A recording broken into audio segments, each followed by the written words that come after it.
On va y aller. Bonjour à Bonjour tous. Thomas. Écoutez, merci en tout cas d'être présent pour ces portes ouvertes. Il y a pas mal de choses à voir. Vous allez voir sur notre espace. Je suis Johan Blanc, directeur et fondateur de l'Institut Artline. Et avec moi, j'ai Pascal Chave, directeur de l'expérience de formation, Bonjour tout le monde. qui prend le temps du coup de revenir un petit peu sur le fonctionnement de l'école. Alors on a un petit support évidemment pour vous présenter un peu l'enjeu. Ce qu'est l'Institut Artline quelque part. Pascal, est-ce que tu veux bien, s'il te plaît, partager l'écran? Je te remercie. Ok, on y va, c'est parti. Alors, l'Institut Heartline, qu'est-ce que c'est? Alors, pour vous expliquer un peu la philosophie de l'école, on va présenter nos 5 grandes convictions. L'enjeu, c'est de vous donner un petit peu qu'est-ce qu'il y a derrière cette école. Alors, la première, c'est pour nous, l'enjeu de la conception d'un programme, euh, c'est d'amener tous les apprenants à atteindre l'objectif.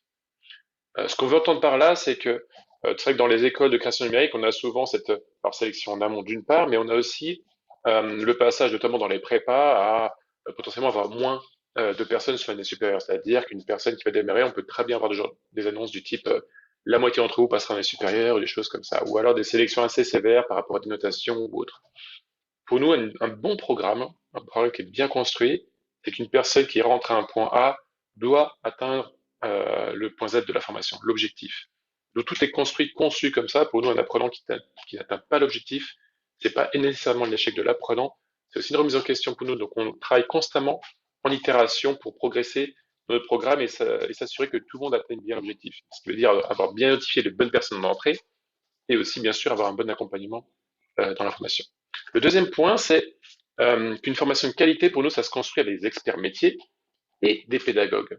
Donc on valorise beaucoup nos mentors, on en est très fiers, parce que de l'expertise métier, c'est vrai que c'est quelque chose de très important, ils ont des très très belles carrières. Néanmoins, pour nous, un programme se construit aussi avec des experts pédagogues. On a tous en mémoire des souvenirs de mentors, qu'on a pu avoir des formateurs qui sont très très bons, très pointus, une bonne carrière, ou des choses comme ça, et pourtant, c'est pas si évident de partager son savoir. C'est un métier, ça s'apprend, c'est quelque chose de très spécifique et un bon expert ne veut pas dire un bon formateur. Donc pour nous, c'est important de les accompagner dans l'écriture, dans la préparation des cours et des choses comme ça. Donc tous nos programmes sont coécrits. Le troisième point, qui est très important pour nous, qu'elle a depuis la création de l'école, c'est qu'on apprend mieux et plus vite quand on est en confiance, soutenu, guidé et motivé. Alors chez nous, ça se traduit typiquement par du coaching. Chaque apprenant est coaché individuellement par nos référents et experts de formation. Et l'enjeu est très important pour nous parce qu'on sait très bien que un apprenant qui va pas être bien dans un cadre même externe peut très bien être en échec scolaire. Alors c'est pas forcément un problème de compétences ou voire de qualité de programme, c'est juste pas le bon événement au bon moment. Et des fois, il y a besoin un petit peu plus que simplement mettre des pressions ou des notes, etc. Donc pour nous, c'est très très important d'avoir ce rapport de qualité, d'accompagnement, de suivi et de soutien parce qu'on sait très bien qu'une personne, c'est pas linéaire une formation. Ça passe pas de manière très très simple. Il peut y avoir des hauts et des bas. Maintenant, pour nous, quand il y a des bas, l'enjeu c'est de pouvoir justement l'aider l'apprenant à se relever et de se reconcentrer sur sa formation. Le quatrième point, c'est qu'on ne progresse pas tous à la même vitesse. Certains s'arrêtent plus tard que les autres. Ça ne les rend pas moins capables. Alors, ce qu'on entend derrière ça, c'est que on est sur une formation dite longue. Donc, ça peut être 3 ans, cycle de 5 ans. Et on a vu beaucoup, beaucoup d'apprenants qui peuvent avoir de la réussite au début jusqu'à la fin. Donc, c'est un peu le parcours type que tout le monde se dit, c'est comme ça que ça doit fonctionner. Et pourtant, non. On a parfois des apprenants qui ont des difficultés, parfois en première année, même en deuxième année, et qui se révèlent parfois sur on va dire, le rush de fin, la dernière course, sur le projet de fin d'études. On se rend compte qu'ils ont emmagasiné plein de choses, mais que ça s'était pas encore bien révélé, et les connexions se font un peu plus sur la fin. Du coup, c'est vrai qu'on a tendance à avoir une approche un peu positive de la progression, et on n'est pas forcément sur une approche sanction. S'il y a des difficultés, on va essayer de les comprendre, de l'aider. La fin d'une formation, c'est à la fin. C'est pas forcément dans les années intermédiaires. Maintenant, il y a quand même des prérequis importants pour passer à l'année supérieure, donc on a des points sur lesquels on fait très attention. Maintenant, on sait pertinemment que ça peut aussi se révéler tout d'un coup plus tard. Et le dernier point, pour nous qui est très important, c'est que la rapidité de la progression est fortement liée à la rapidité de la pertinence et à la pertinence d'un feedback, d'un retour. Alors comment ça se traduit? C'est que Dans notre format en ligne, on a l'avantage d'avoir une énorme communauté. On a nos mentors, on a l'équipe pédagogique, on a les référents, mais aussi tous les apprenants qui sont là et ils sont à la portée, entre guillemets, d'un clic. Et ils peuvent poser une question n'importe quelle heure, n'importe quel jour, il y aura un retour. Il y aura un retour d'apprenants d'année supérieure, donc il peut amener des retours de qualité, bien sûr de nos mentors, de l'équipe, mais on a cette capacité de répondre très très vite. On va être très très loin d'un système qu'on connaît tous sur le présentiel, où quelque part on a un temps très limité dans la journée, où le formateur s'il a 30 mains qui se lèvent d'un coup, il va falloir qu'il aille un par un, et c'est assez. Certains vont peut-être attendre 1 heure, 2 heures, voire plus, voire attendre le lendemain pour un retour. Alors que l'enjeu du progression, il est là. Plus on a le retour rapide et qualité, plus on peut faire une itération et progresser. Donc on a construit tout le système d'Artline finalement autour de ces 5 grandes convictions. On en a d'autres, on a simplifié sur les 5 pour construire toute notre philosophie d'enseignement. Euh, alors le point suivant que je voulais aborder avec vous, c'est nos valeurs. Donc les valeurs de l'Institut Artline, l'enjeu bien sûr, c'est d'avoir une expérience de formation dite réussie. Donc l'accessibilité, l'accomplissement et l'audace. Dans l'accessibilité, alors on a de format en ligne, on a ce côté un petit peu évident aujourd'hui qui fait que on n'a pas besoin de faire des transports et choses comme ça. Ça a des enjeux aussi, on va dire, pécuniaires qui sont liés au financement de la formation. Pour ceux qui connaissent un peu Artline, vous avez dû voir qu'on fait partie des formations très compétitives sur le plan des frais de scolarité, entre 30 voire 50% moins cher que les écoles dites présentielles, mais pas seulement. Si on prend le coût global, il y a aussi tous les coûts inhérents à la location d'appartements, des choses comme ça, où on peut se trouver dans un contexte beaucoup plus voilà, à l'aise financièrement. Euh, on a la notion d'âge aussi. On n'est pas restreint à du 18-26 ans, comme beaucoup de formations. On a cette approche de se dire qu'on peut vouloir changer de carrière quelque part à plus de 25 ans, plus de 30 ans. On a des apprenants qui ont plus de 40 ans, si tu refines. Et ça a beaucoup de valeur parce que ça apporte de la richesse dans la formation. Ça apporte, on a des personnes typiquement qui ont, je sais pas, on a eu des anciens militaires qui, avec une certaine rigueur, motivation, et qui ont comme une férocité d'apprendre et d'aller dans la performance. On a des anciens développeurs qui amènent du coup cette notion techno et cette aisance avec les outils. On a eu un ancien jardinier typiquement qui a eu un très beau parcours chez nous et qui a eu cette finesse dans son travail qui s'est révélé assez intéressant. Et au-delà de eux, leur capacité à combiner leurs compétences, c'est aussi du partage. Et ça, tout le monde peut en profiter et c'est très précieux. Euh, donc l'accomplissement, évidemment, vous avez vu un petit peu dans nos convictions, ça se traduit par de l'accompagnement par des mentors en activité, donc en entreprise, un suivi pédagogique individualisé, donc par nos référents pédagogiques, et cette approche de pédagogie positive avec l'enjeu de réussite et de développer sa confiance en soi. Très très important pour nous. Et le dernier qui est lié à l'audace. L'audace, alors c'est assez intéressant sur plusieurs plans. C'est à la fois, alors on est une école en ligne, donc il faut un peu d'audace quand même pour se lancer dans la formation en ligne, en tout cas en France. Et c'est encore un mode de fonctionnement qui est pas encore très répandu.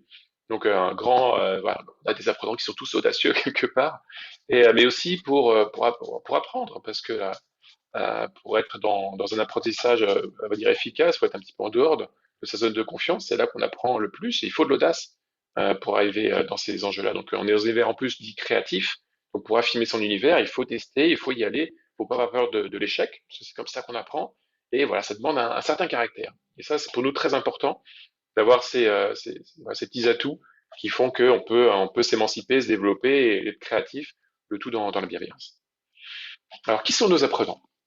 On a, comme je le disais en introduction, quelque part des apprenants assez larges. On peut très bien voir des personnes avec un parcours dit un petit peu plus classique, donc c'est-à-dire qui viennent du lycée, d'un bac, mais qui se retrouvent aussi dans des lieux un peu éloignés. Typiquement, je pense à Alexis qui vient de La Réunion, qui a fait un parcours en alternance. Alors, on n'a pas forcément updaté ces données, donc il ne doit plus être en alternance maintenant, il doit travailler. Mais voilà, on peut avoir des parcours assez intéressants qui sont pas forcément voilà, dans la France mais non, en métropole. On a aussi des gens qui sont en dehors de la France, qui sont dans différents pays.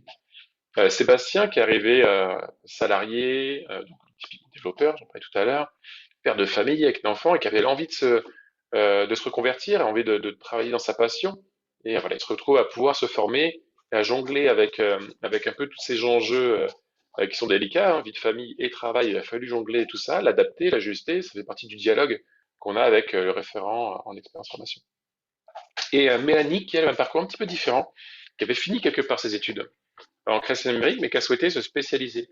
Et elle, comme Sébastien d'ailleurs, ils sont arrivés directement en master pour pouvoir aussi aller dans des choses un petit peu plus pointues et précis. Elle avait un parcours plus animation, elle voulait quelque chose de plus VFX, donc c'est pour ceux, on parlera des formations un petit peu plus tard. Mais voilà, elle voulait quelque chose de très très pointu et très spécifique, donc elle est venue avec cette ambition d'apprendre ses compétences et d'aller à l'international. Et il se retrouve qu'après sa première année de formation, elle a été embauchée à Framestore à Londres. Aujourd'hui, elle a MPC, donc elle a pu voilà, atteindre son objectif et on en est ravis. Donc voilà pour vous donner un petit peu les grands points de ce qu'est Institut Artline aujourd'hui. Je vais laisser la parole à Pascal qui va parler un petit peu plus du contenu et de comment ça fonctionne quelque part. Qu'est-ce que c'est qu'une école en ligne? Au-delà de sa philosophie, comment ça fonctionne? Donc, Pascal, je te laisse la main. Merci beaucoup, Yann. Donc, effectivement, je vais prendre la suite. Donc, je suis directeur expérience formation. Comme le disait Johan, Je t'entends pas. vous ne m'entendez pas? Si? Est-ce qu'on Juste m'entend, demander pardon? à si c'est bon. Ok, parfait, excusez-moi. Tout va bien. Ok, très bien. Eh ben, merci. Du coup, je poursuis. Donc, je suis directeur expérience formation et comme l'expliquait Johan, un des points importants pour nous aussi en étant une formation 100% en ligne, c'était de porter une grande attention finalement à ce qui se passait pour nos apprenants, de casser peut-être cette crainte de l'isolement, cette crainte du manque de suivi, le côté je suis tout seul chez moi. Toutes ces notions-là, voilà, sont des points clés pour nous pour être en réussite. Et donc, la création de cette direction qui est un peu particulière, qui n'existe pas forcément dans les autres établissements, elle était essentielle pour nous. Donc, je vais vous expliquer maintenant un petit peu plus en détail comment ça se passe, une formation 100% en ligne, qu'est-ce que ça veut dire, comment ça marche. Déjà, vous êtes au centre d'un projet de formation, d'une co-construction, d'une co-élévation pendant plusieurs années. Vous allez être entouré avec des mentors qui sont des experts professionnels qui sont en poste et qui vont vous enseigner donc quotidiennement ce qu'ils pratiquent dans leur activité professionnelle en parallèle de la formation. Vous allez être en contact avec d'autres apprenants. Vous allez avoir des retours qui vont être individualisés, qui vont être spécialisés. Vous allez avoir des échanges en visioconférence avec vos mentors, mais vous allez aussi pouvoir créer des moments d'interaction avec vos camarades, donc les autres Artliners, pardon, et d'années supérieures de votre promotion ou de promotion inférieure. Vous allez avoir des moments de jury, où vous allez être en contact directement aussi avec d'autres professionnels et pouvoir partager vos créations et vos projets. Tout ça, voilà, vous allez être accompagné par tout un panel de pédagogues. Les référents expérience formation sont là aussi pour vous suivre quotidiennement. Dites-vous aussi que pour intégrer l'Institut Artline, il n'y a pas forcément de prérequis particuliers. C'était un des points qu'a abordé Johan aussi sur l'accessibilité. On part du principe que vous êtes là pour apprendre votre métier et apprendre toutes les compétences qu'on est là pour vous enseigner. Donc, recruter des apprenants qui auraient déjà toutes ces compétences-là. Alors, certes, on ferait des très beaux projets, mais on passe un petit peu à côté de la mission de formation. Donc, on a vraiment une conviction forte d'accepter des apprenants qui n'ont pas forcément encore mis en application énormément de choses. Et on part du principe que c'est à nous de vous apprendre ces notions-là. Au niveau de la semaine type, comment ça va se passer quotidiennement pour vous? En gros, chaque semaine, vous avez accès en début de semaine à un nouveau contenu pédagogique, à un cours vidéo qui a été enregistré en amont, donc entre un expert métier, le mentor, et puis un expert pédagogue qui vient de l'Institut Artline. Donc, c'est un parcours qui va être chapitré, séquencé. Vous pouvez retourner voir chacune des notions à chaque moment quand vous le voulez. Une fois que vous avez eu accès à un cours, vous y avez accès jusqu'à la fin de votre parcours à l'Institut Artline. Donc, les apprenants qui sont en 5e année peuvent retrouver des unités auxquelles ils ont eu accès en tout début de formation. Vous avez à l'issue de ce contenu pédagogique un brief pour un projet, pour la réalisation d'un projet que vous avez à réaliser avec des livrables pour la fin de la semaine. Et pour vous accompagner dans ce travail-là, vous allez avoir à la fois donc, des échanges en direct sur notre plateforme d'échange par écrit. Vous allez pouvoir vous synchroniser avec tout le monde, partager votre travail, avoir du feedback. Et puis aussi des échanges en direct, en visioconférence avec le mentor et l'ensemble de votre classe et de votre promotion. Tout au long de ce parcours, vous êtes toujours en contact avec les autres et vous pouvez toujours partager votre travail, récupérer du feedback, puis en donner aussi aux autres. Ça s'articule de la manière suivante pendant l'année. Donc, vous voyez, on a globalement 6 gros blocs au sein de l'année et vous allez avoir en parallèle une trame théorique et une trame projet. Et globalement, dans la trame projet, vous allez finalement appliquer ce que vous avez appris dans la trame théorique dans les semaines précédentes. L'intérêt de ça, c'est vraiment de se dire qu'on a un temps pour acquérir le savoir et la compétence et un temps pour le mettre en application qui va être un petit peu plus long. Ici, on va être plutôt dans des exercices à la semaine pour valider des petits points techniques de compétences. Et dans la trame projet, on va être vraiment dans une mise en application qui va s'étaler sur l'ensemble des 5 semaines avec un projet plus ambitieux, plus global, donc qui va vous permettre d'arriver finalement à l'issue de l'année avec un portfolio qui vous sera personnel, très unique, et vous ne sortirez pas de l'Institut Artline avec un portfolio d'école, mais avec votre portfolio, puisque au sein de chacun de ces projets-là, vous allez pouvoir vous exprimer plus librement, essayer de proposer quelque chose de beaucoup plus personnel. Je parlais tout à l'heure de mentors qui étaient des experts de leur domaine. Je fais le focus sur 3 profils de mentors qui représentent différents cursus. Donc ici, on a sur le cursus infographie 3D et VFX, nous avons Yuen qui a un profil à l'international, qui a travaillé sur des projets dans lesquels il a pu être oscarisé avec ses équipes. Donc en tant que lighting supervisor, et il a travaillé sur différents projets que vous voyez à côté entre Aladdin, Star Wars, le livre de la jungle.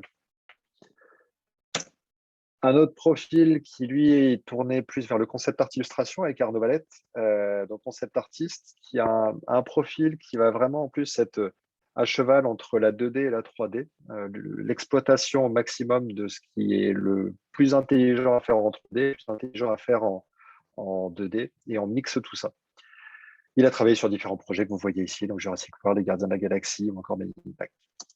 Et puis un profil plus orienté vers le jeu, donc avec Rémi, qui a pu travailler donc notamment chez Ubisoft avec différents projets que vous retrouvez ici. L'importance pour nous vraiment, c'était de pouvoir faire intervenir des experts de chacun des métiers que vous allez apprendre et d'être au contact de ces personnes-là qui puissent vous faire partager leur expérience. Je reviens aussi sur la notion de pédagogie collective. Encore une fois, vous n'êtes pas seul. Vous êtes nombreux, vous intégrez finalement une famille, vous intégrez un grand collectif et l'idée, c'est d'apprendre au sein de ce collectif. Donc, il y a énormément d'entraide, énormément d'interactions, de contacts et tout le monde est impliqué en fait dans cette évolution et dans cette progression dans votre apprentissage. Donc, vraiment, vous apprenez ensemble et vous avancez ensemble. Vous avez aussi un suivi individualisé puisque vous êtes un collectif, mais vous êtes aussi un individu très spécifique. Et dans cette démarche-là, on a à cœur de vous accompagner en tant qu'individu également. Donc, on prend le temps et une équipe dédiée avec les référents expérience formation qui va vous accompagner. Vous avez des points en tête-à-tête individualisés au fil de l'année. Donc, vous en avez entre 3 et 6. Et vous allez pouvoir échanger directement avec cette personne-là pour faire un point sur votre formation, savoir où vous en êtes et puis vous accompagner pour finalement dessiner au mieux votre trajectoire et votre progression et construire votre trajectoire professionnelle. Je fais un petit focus aussi sur 3 anciens apprenants qui ont bien réussi. Donc, c'est une sélection. Évidemment, il y en a beaucoup d'autres. Donc, ceux qui ne sont pas là, ne soyez pas jaloux. Je vais commencer avec Simon, qui a un profil donc voilà, qui a suivi le cursus infographie 3D et qui, à l'issue de sa formation au sein de l'Institut Artline, a décidé de créer son propre studio, MenierFX, à Montpellier, dans le sud de la France. Et depuis, écoutez, il enchaîne les beaux projets et les succès avec son entreprise. Il a même pu prendre des apprenants à nous en alternance l'année dernière. Donc, c'est vraiment une belle histoire et une belle trajectoire que Simon a eue. Nous avons Thibaut sur le cursus de concept art illustration qui, lui, a eu le prix du jury au moment de sa soutenance de projet de fin de bachelor. Et sorti d'études, il avait aussi participé au concours de Rookies, qui est un concours international qui a lieu tous les ans et dans lequel il a été sur le podium. Donc, félicitations à lui. Et depuis, écoutez, il a pareil, intégrer le secteur. Et il est aujourd'hui background painter chez Fortiche, donc le studio qui a fait énormément d'éléments pour League of Legends et qui actuellement travaille sur la série Arcane. Et puis Rodolphe Haro, qui lui faisait partie de la toute première promotion de l'Institut Arcline à être diplômé, qui venait de La Réunion, qui n'était jamais parti de La Réunion et qui, à l'issue de sa formation, a décidé de se lancer dans le monde professionnel avec une carrière directement internationale, il a quitté La Réunion pour intégrer directement une piscine à Londres. Un petit changement climatique, mais c'est une belle aventure. Il a travaillé sur de très beaux projets depuis et enchaîné les grands studios. Je vais poursuivre avec les cursus. Alors, vous allez avoir beaucoup de présentations aujourd'hui. Vous allez pouvoir découvrir les différents cursus avec notamment l'infographie 3D qui va suivre à 11 heures. Il y a beaucoup de cursus, beaucoup de choses. La distinction que je ferai ici va se faire principalement au niveau de cette année préparatoire qu'on appelle donc Bachelor 1, B1, où il va y avoir deux grandes thématiques. Une qui va être orientée design et digital, qui va vous permettre d'accéder aux formations orientées sur l'infographie 3D, le design d'espace, le design graphique, le concept art.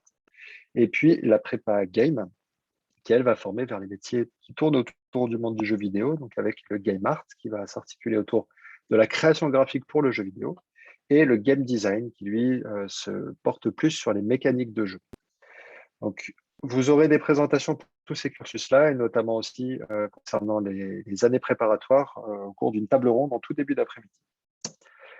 Pour finir, je vous parle un petit peu de l'actualité de l'Institut Arcline, où on en est aujourd'hui. Donc, on est vraiment en lien avec les grands studios de l'industrie, des différents secteurs. On a notamment développé une formation pour le métier d'expert technique en création numérique en étroite collaboration avec des grands studios d'animation français, donc les studios type Illumination MacGuff, qui a pu travailler sur Les Moins Moches et Méchants, Les Mignons ou autres, des studios comme Micros Animation aussi, qui travaillent sur les Astérix en 3D, notamment.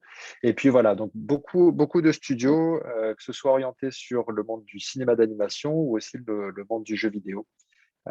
Et puis ce partenariat, ce lien privilégié avec l'industrie nous permet évidemment de pouvoir positionner beaucoup d'apprenants, que ce soit en stage, en alternance, au sein de ces studios aussi.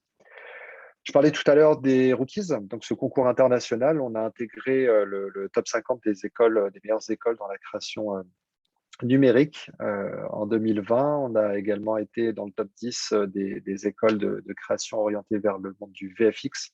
Et on est la deuxième école dans ce classement-là à être 100% en ligne, les autres étant des écoles présentielles.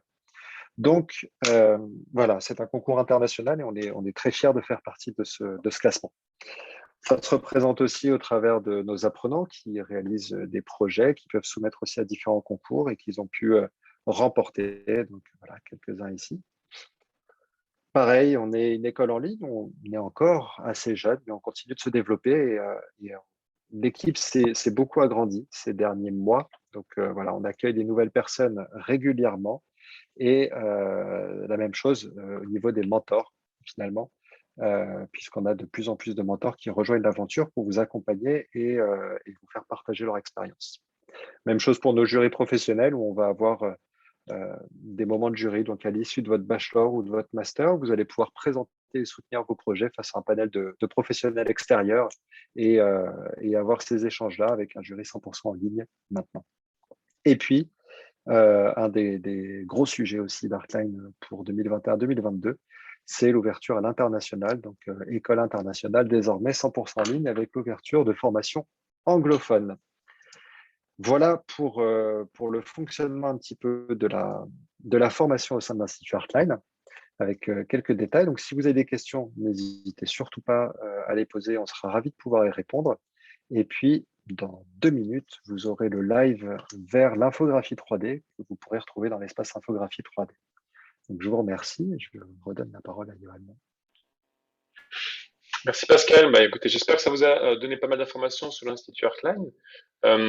Vous avez l'espace Blab, justement, qui est là pour échanger, discuter. Donc n'hésitez pas, c'est des portes ouvertes. Donc je vous invite encore une fois à aller à la rencontre de nos apprenants, de notre équipe, et on sera un plaisir d'échanger avec vous et d'écouter vos projets. Voilà. Merci à tous et bonne continuation pour ces portes ouvertes. Je vous dis à bientôt. Merci tout le monde, bonne porte ouverte.